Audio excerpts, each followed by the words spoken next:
Bienvenido, bienvenida a Pasos de Conciencia, un espacio para observar la realidad de frente y avanzar con propósito en medio del ruido diario. En esta oportunidad continuamos con el audiolibro Coaching para Buscadores, en ausencia de lo que no es, lo que es no es, escrito por Juan Higuera. Introducción.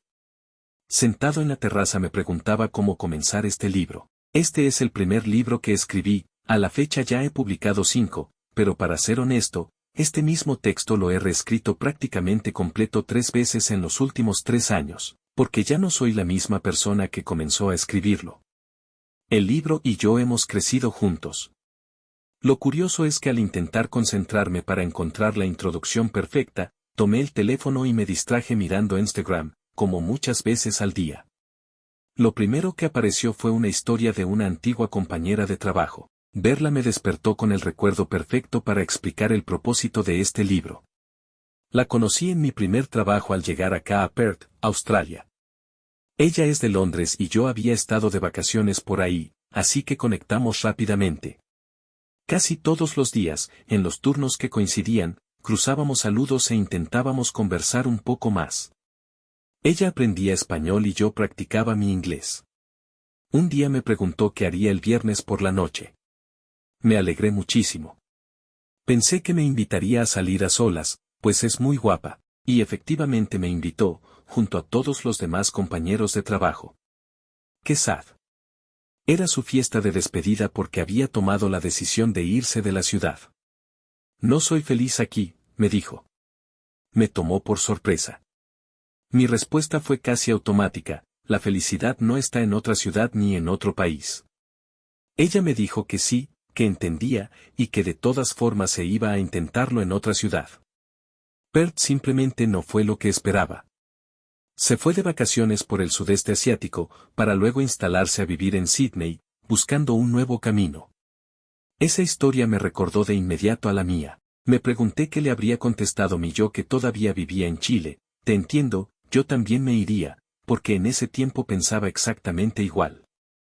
Ahora miro hacia atrás y digo, vaya, qué largo fue el viaje para dar esa respuesta automática.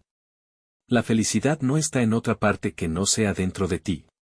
Puedes ir a cualquier parte del mundo y sentirte igual de vacío.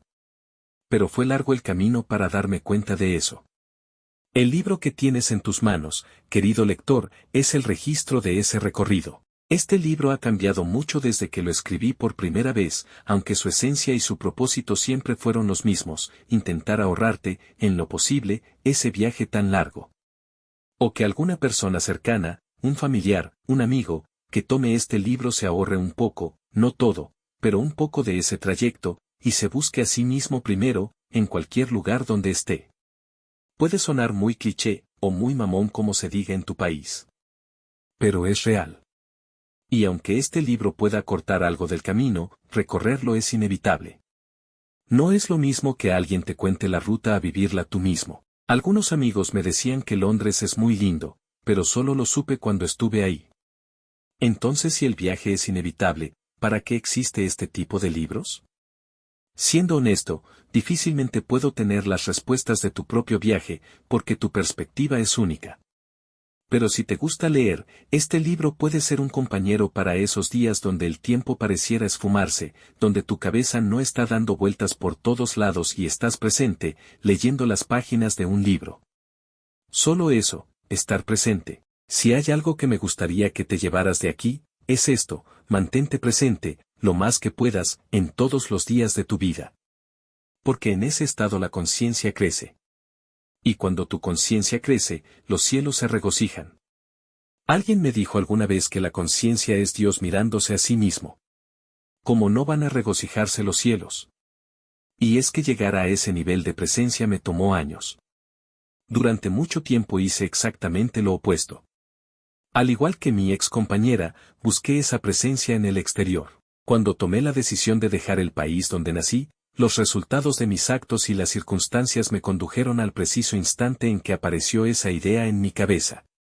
En un momento de reflexión tomé la decisión pensando que estaría mejor en otro país. Sin embargo, pasaba el tiempo y la sensación de vacío no cesaba. Me di cuenta de que había empacado mi propio vacío en la maleta. Cruzar el mundo resulta inútil para dejar atrás la insatisfacción, el paisaje exterior cambia, tu mente viaja contigo. Seguía buscando afuera una llave para abrir una puerta puramente interna. Llega un punto en el que simplemente te rindes. Te cansas de buscar la respuesta en la siguiente ciudad, en el próximo trabajo o en una nueva experiencia. Te detienes por completo, asumiendo que agotaste todas las opciones del mapa. La única dirección que te queda por explorar apunta directamente hacia adentro. En esa pausa, muchas veces incómoda y silenciosa, dejas de preguntarte a dónde ir. La verdadera interrogante aparece sola. Empiezas a preguntarte quién está haciendo el viaje realmente. Justamente en ese punto, cuando te cansas de buscar afuera, aparece una respuesta inmensamente simple. Ramana Maharshi, uno de los maestros espirituales más influyentes del siglo XX, decía, ya sabes quién eres. El problema radica en que ese conocimiento suele quedar enterrado bajo capas de identificación con aquello que ignora ser. En sus palabras, el ser no necesita ser alcanzado, ya está aquí. Solo hay que quitar lo que lo oculta. Llevas toda la vida confundiéndote. Te han enseñado, y tú mismo has creído, que eres tus pensamientos, tu nombre, tu historia, tu trabajo, tu cuerpo. Incluso ese yo que insiste en defenderse, compararse y controlarlo todo, el ego. El inconveniente surge porque pocos comprenden qué es realmente el ego, cómo opera, cuántas capas tiene o cómo identificarlo. Lo cierto es que, aunque pase desapercibido, el ego domina gran parte de tu vida. Y tú, sin saberlo, te has dejado guiar por él. Sin embargo, nada de eso conforma realmente tu identidad. Son capas, etiquetas, disfraces. Tu esencia aguarda debajo de todo ese ruido. Ramana también enseñaba que dominar técnicas esotéricas o estudiar durante años resultaba innecesario. Solo hacía falta plantearse una pregunta. Una sola. Tal vez la más importante que puedes hacerte en la vida, ¿quién soy yo? Esta pregunta exige mucho más que una resolución mental. Es probable que, en un principio, no logres entender su profundidad. Esta interrogante evita buscar una respuesta rápida y estructurada, funciona como una invitación directa a mirar hacia adentro y a soltar, poco a poco, los personajes que has acumulado sin darte cuenta. Lo que suele ocurrir cuando esa pregunta empieza a incomodarnos, porque indudablemente lo hace, es que buscamos distraernos. El vacío que deja soltar lo que creíamos ser a veces nos asusta. En lugar de seguir en el camino de encontrarnos a nosotros mismos, optamos por construir algo nuevo, una imagen más atractiva y sólida para mostrar al mundo. Inventar una versión más fuerte, más carismática y exitosa de ti mismo, un alter ego, puede parecer una salida válida. A veces lo es, nos ayuda a enfrentar lo social, a tomar decisiones y a reducir nuestra vulnerabilidad. Representa, sin embargo, otra trampa más del ego, una forma refinada de esconderte de lo esencial. Mientras sigas fortaleciéndolo, continuarás alejándote de quien realmente eres. Por eso, el camino exige detenerte, omitiendo la suma de nuevas capas. Exige dejar de sostener las ideas con las que te has identificado. Debes permitir que el ruido interno se apague poco a poco, hasta empezar a intuir lo que hay detrás de todo eso, liberándote de la necesidad de definirlo.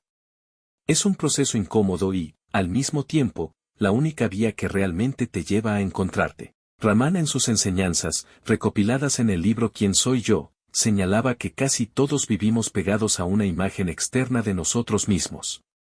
Esa imagen resulta útil para funcionar en el mundo, ocultando al mismo tiempo lo que realmente somos. Lo valioso de Ramana radicó en ofrecer una vía concreta para desmantelar la ilusión de la identidad construida, superando la simple exposición filosófica.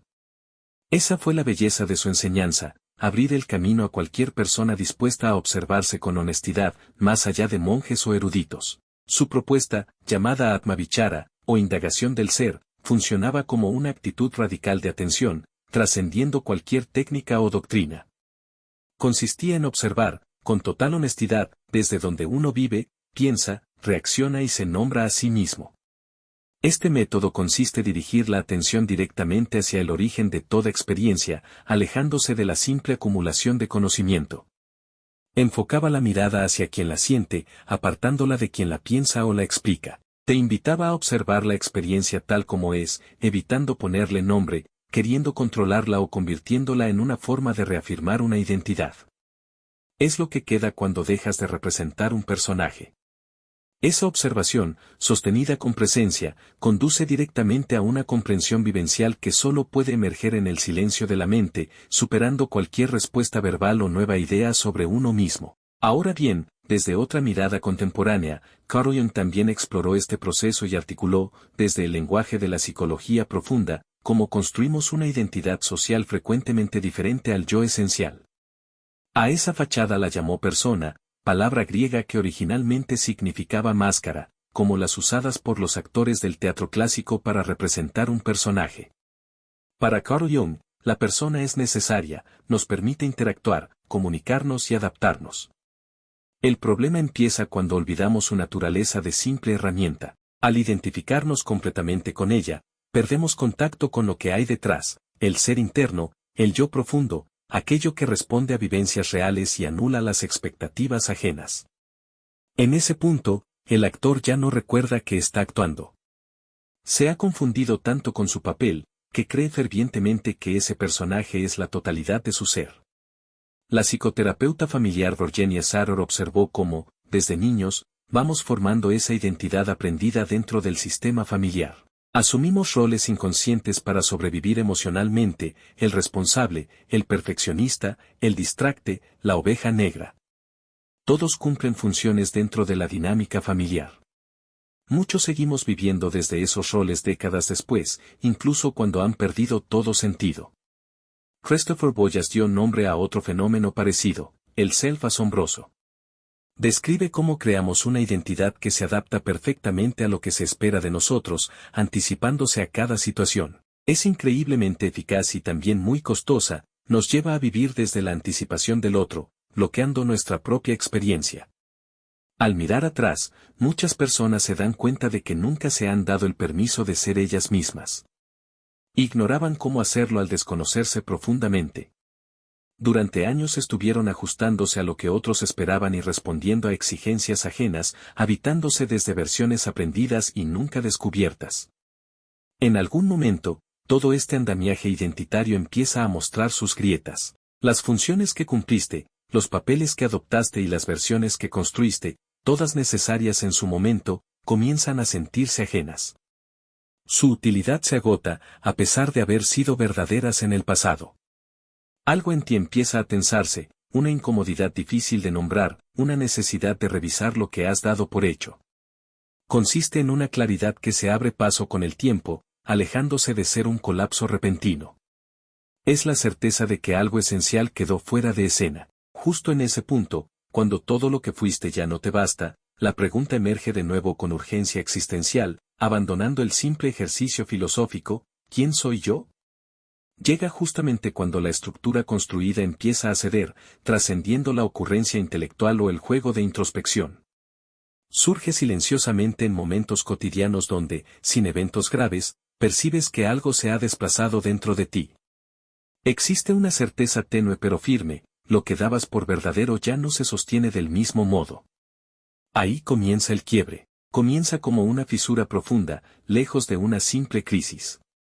En esa grieta, la pregunta aparece para dejar en evidencia lo que aún está pendiente, superando la necesidad de una respuesta inmediata. Asemeja un ruido interno, sin embargo, emerge desde un lugar muy profundo, alejado del mundo exterior.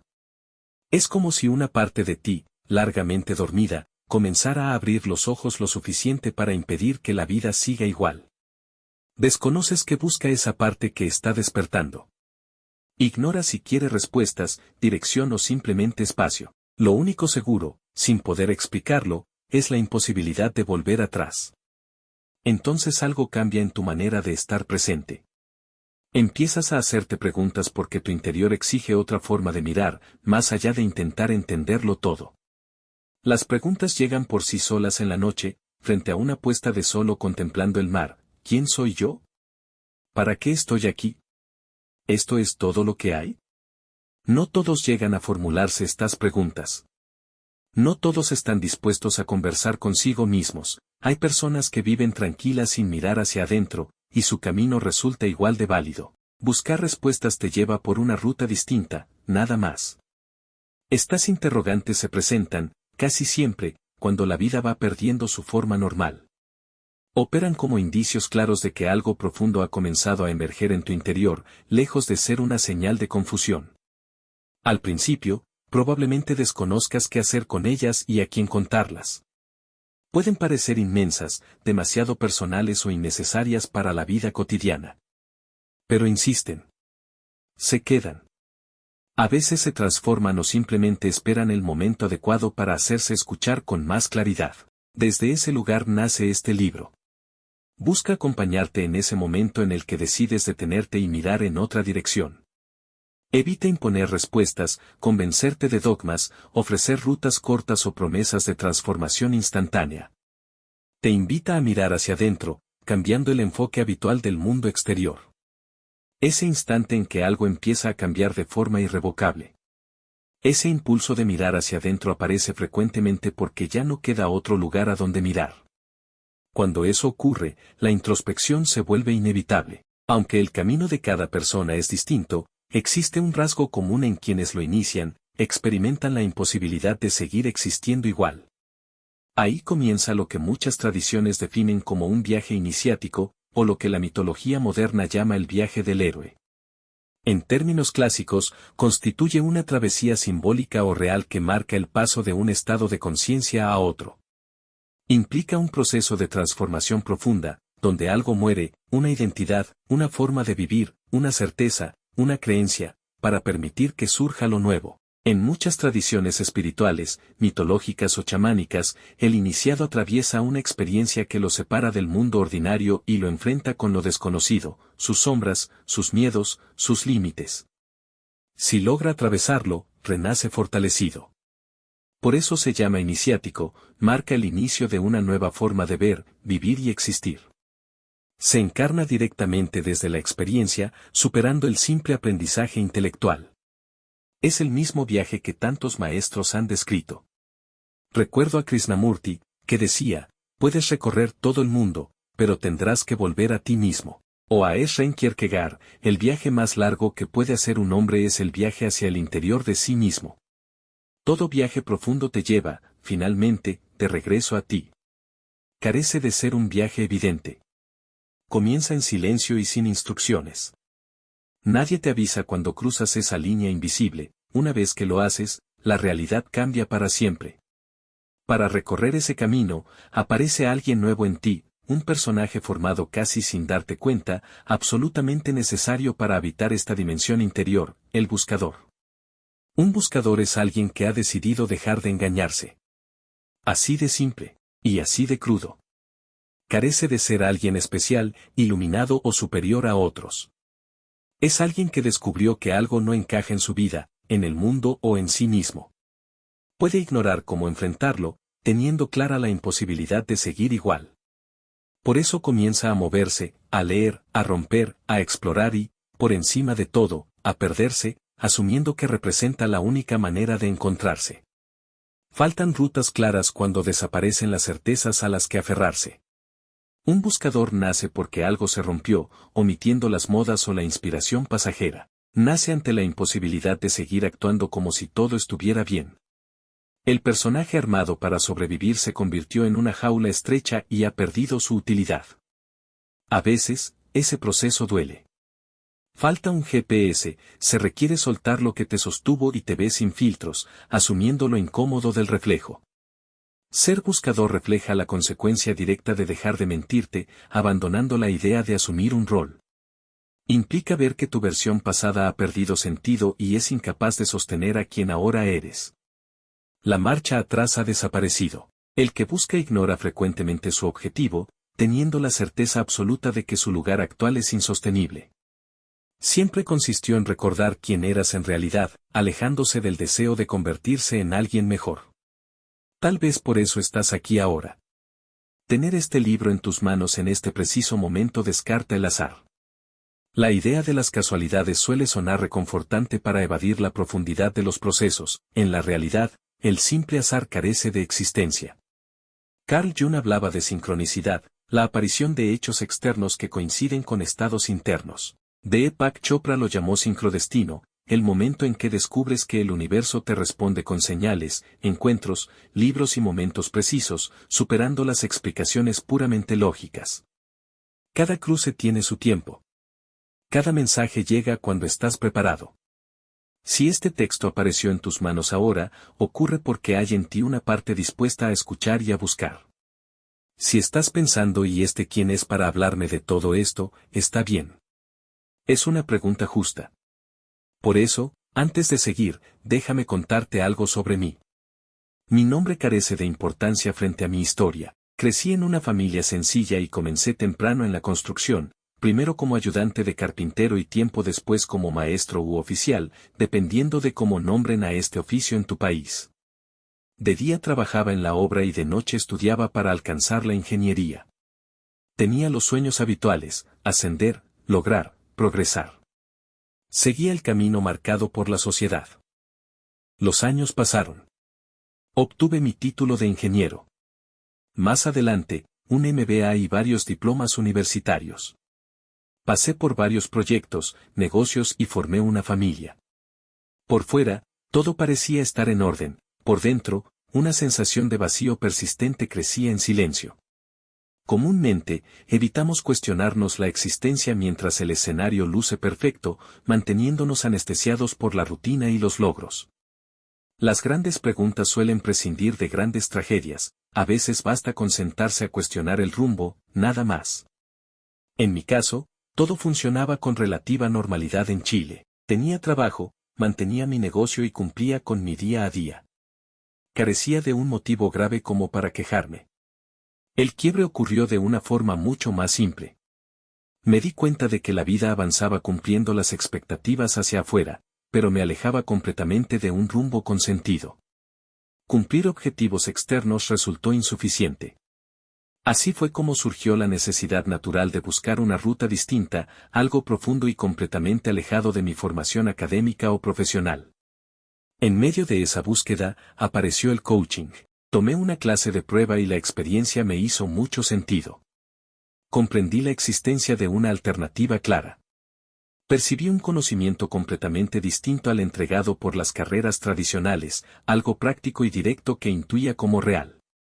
Descubrí mi capacidad para hacer cosas muy diferentes a interpretar planos y levantar edificios.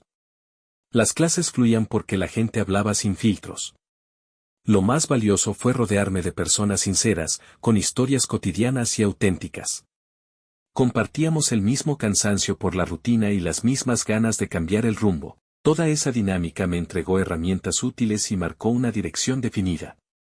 Así fue como tuve ese instante de claridad donde comprendes que la decisión de elegir un camino distinto era lo correcto. Por lo tanto, volver a la rutina de antes y hacer como si nada hubiera pasado perdió todo el sentido. Con el tiempo entendí que esa inquietud venía gestándose desde mucho antes. El coaching actuó simplemente como el empujón necesario para dar el paso. Aportó las herramientas para entender mi situación y me ofreció otra manera de percibir la rutina diaria. Todo este aprendizaje me obligó a cambiar mi manera de estar presente, de escuchar y de mirar la vida, yendo mucho más allá de un simple conjunto de técnicas. Me sacó del piloto automático. Comencé a cuestionar mis acciones y el propósito detrás de ellas. De pronto, me enfrentaba a preguntas incómodas: ¿estoy eligiendo esto por miedo, por costumbre o por libertad? Avanzar por ahí trajo bastantes desafíos. Empezar a ver las cosas con claridad te obliga a mirar lo que llevas tiempo evitando, lo incómodo, lo que duele, lo que pesa. El coaching me empujó a dejar de buscar culpables afuera para confrontar esas partes de mí que llevaban años escondidas. En ese proceso, comencé a desarmar al personaje construido durante décadas. Por eso este libro nace desde lo vivido, nace desde la experiencia real. Desde las veces que toqué fondo y desde las veces que encontré un poco de luz, prescindiendo de cualquier autoridad basada en títulos o cargos gerenciales. Te escribo de igual a igual, como alguien que atravesó su propio proceso y simplemente sintió las ganas de compartirlo. Entre tantas formas posibles, escribir fue la que más sentido tuvo para mí. Fue la manera de poner en palabras cosas que durante mucho tiempo solo fueron sensaciones, preguntas e ideas sueltas. En ese proceso, mi interior se fue ordenando. Lo que antes era una necesidad sin forma empezó a tomar dirección. Al releer lo que había escrito, comprendí que estaba entendiéndome mejor. A veces necesitamos poner en palabras lo que sentimos para darnos cuenta de lo que realmente ocurre por dentro. Eso fue exactamente lo que me sucedió. Escribir funcionó como una vía de desahogo y como una forma de entender mi propio proceso. Henry Nouwen solía decir que escribir lo obligaba a enfrentar sus propias heridas. El hecho de ponerlas en palabras le generaba alivio, alejándose de cualquier exhibicionismo o intención moralista.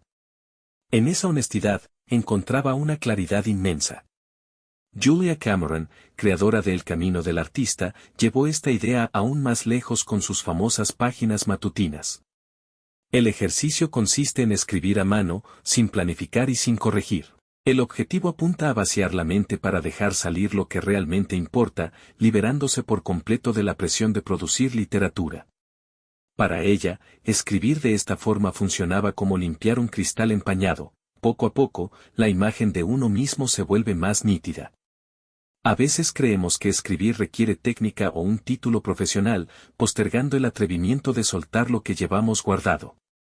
En realidad, basta con darse el permiso de mirar hacia adentro. Al plasmar esos pensamientos en un papel, el ruido mental se ordena y el peso cotidiano se vuelve mucho más fácil de llevar. Con el tiempo, entendí que lo escrito para uno mismo puede llegar a los demás. Charles Bukowski escribía en sus ratos libres mientras trabajaba en correos, sin reconocimiento ni respaldo. Su escritura funcionaba como una salida honesta a su realidad. A los 50 años publicó su primera novela y su vida cambió por completo.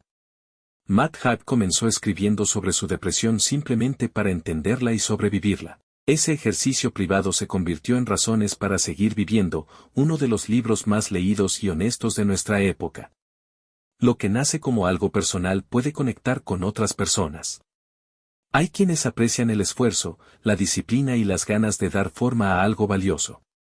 Si estas palabras acompañan a alguien más, mi trabajo cobra sentido. Este libro está escrito para compartir. Busca dejar algo útil y acompañar desde mi experiencia, como tantos libros me acompañaron a mí. En una etapa de mi vida, los libros se convirtieron en verdaderos maestros por lo que despertaban en mí. Filósofos, yogis y autores de desarrollo personal apuntaban a lo mismo: mirar hacia adentro, cuestionar las certezas y soltar la idea de una sola forma correcta de vivir. Lo que más me marcaba era cómo me empujaban a hacerme preguntas, más allá de poseer respuestas. Eran libros que presentaban desafíos profundos en lugar de soluciones rápidas. Hablaban del proceso, omitiendo dogmas sobre la verdad. Lo más valioso era la importancia de dejar claro que nadie puede recorrer el camino por ti. Desde ese impulso de cuestionar, surgieron más preguntas en mi propio proceso, en conversaciones con amigos o en encuentros precisos. Quizás muchas de esas preguntas también te resuenan. ¿Por qué repetimos los mismos errores, incluso cuando ya los reconocemos? ¿Qué es el ego, y por qué cuesta tanto verlo en nosotros? ¿Existe un propósito real, o lo creamos para darle sentido a la incertidumbre? ¿Qué significa despertar, y cómo afecta nuestra forma de vivir? ¿Cómo hacer consciente lo inconsciente, y qué implica eso en nuestro día a día? Aunque tal vez nunca tenga todas las respuestas, sentí la imposibilidad de seguir viviendo ignorando esas interrogantes. Después del coaching seguí explorando por mi cuenta porque necesitaba entender más.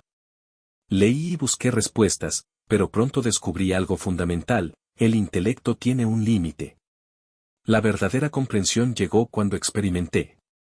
Acumular teoría resulta inútil frente al impacto de vivir las cosas en carne propia. Fui armando mi propio camino, paso a paso, integrando el conocimiento a través de la práctica. Cuando vives un cambio interno tan evidente, el instinto natural te empuja a compartirlo con las personas que amas. Quería que vieran lo que yo estaba viendo. Sin embargo, la mayoría reaccionó con desconfianza o risas, pensaban que exageraba o que adoptaba una postura falsa. Fue duro. Comprendí de golpe que las experiencias son intransferibles. Ante esa distancia incómoda, simplemente me quedó muy claro que cada persona tiene su tiempo y carece de sentido forzar procesos ajenos. Si ese cambio interno generaba rechazo en mi entorno cercano, debía encontrar otra vía de expresión. Escribir funcionó como el espacio perfecto para sostener mi proceso. Al juntar frases y ordenar la cabeza en el papel, combinándolo con mis lecturas de la época, me topé con un concepto que le puso nombre a mi vivencia.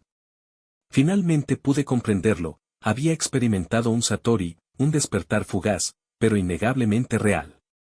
Eckhart Tolle lo menciona en El poder de la hora. Los maestros del Zen utilizan la palabra satori para describir un relámpago de comprensión, un momento de no mente y de presencia total. Aunque el satori no es una transformación duradera, siéntase agradecido cuando llegue, porque le da a probar la iluminación. Leer ese fragmento fue un alivio inmenso. Sentí como si alguien hubiera puesto en palabras eso que yo ignoraba cómo explicar, funcionó como una confirmación de que yo carecía de locura o exageración. Ese instante me tranquilizó. Me demostró que mi experiencia era auténtica. Me hizo ver que había tocado algo real, algo capaz de cambiar mi manera de percibir las cosas, y que se adentraba mucho más allá del pensamiento lógico o racional. Al investigar un poco más, comprendí que esto descrito como satori ha sido vivido y transmitido desde hace siglos. En el Vedanta, se habla de moksha, la liberación del yo. Aparece la figura del Jivamukta, quien alcanza esa libertad mientras aún vive. En el budismo, se le llama bodhi, el despertar que permite ver la realidad tal como es. Es una experiencia profundamente humana. De hecho, Eckhart añade una frase clave que lo aterriza por completo: usted puede haberlo experimentado muchas veces sin saber qué es y sin darse cuenta de su importancia. Esa fue la motivación real que originó este libro, dejar un registro para las personas que amo, buscando explicarles desde la calma eso que antes generaba risas o incomprensión. Empecé escribiendo exclusivamente para ellos. Con el tiempo, el propósito se amplió al comprender que estas páginas podían aportar a quienes atraviesan algo similar. Hoy te entrego este texto con un deseo claro: acompañar a reconocer si eso que sientes forma parte de una búsqueda personal, aportando forma, dirección y sentido a tu propio proceso. Este libro busca acompañarte mientras te haces preguntas, evito prometerte respuestas mágicas o despertares automáticos. Puede alumbrar algunos rincones y ayudarte a ver dónde estás. Todo este entendimiento exige mirar de otra manera, dejando a un lado la acumulación de datos.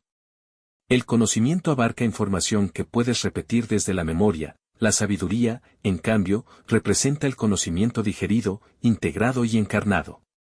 Funciona como algo capaz de transformar tu forma de responder ante el mundo.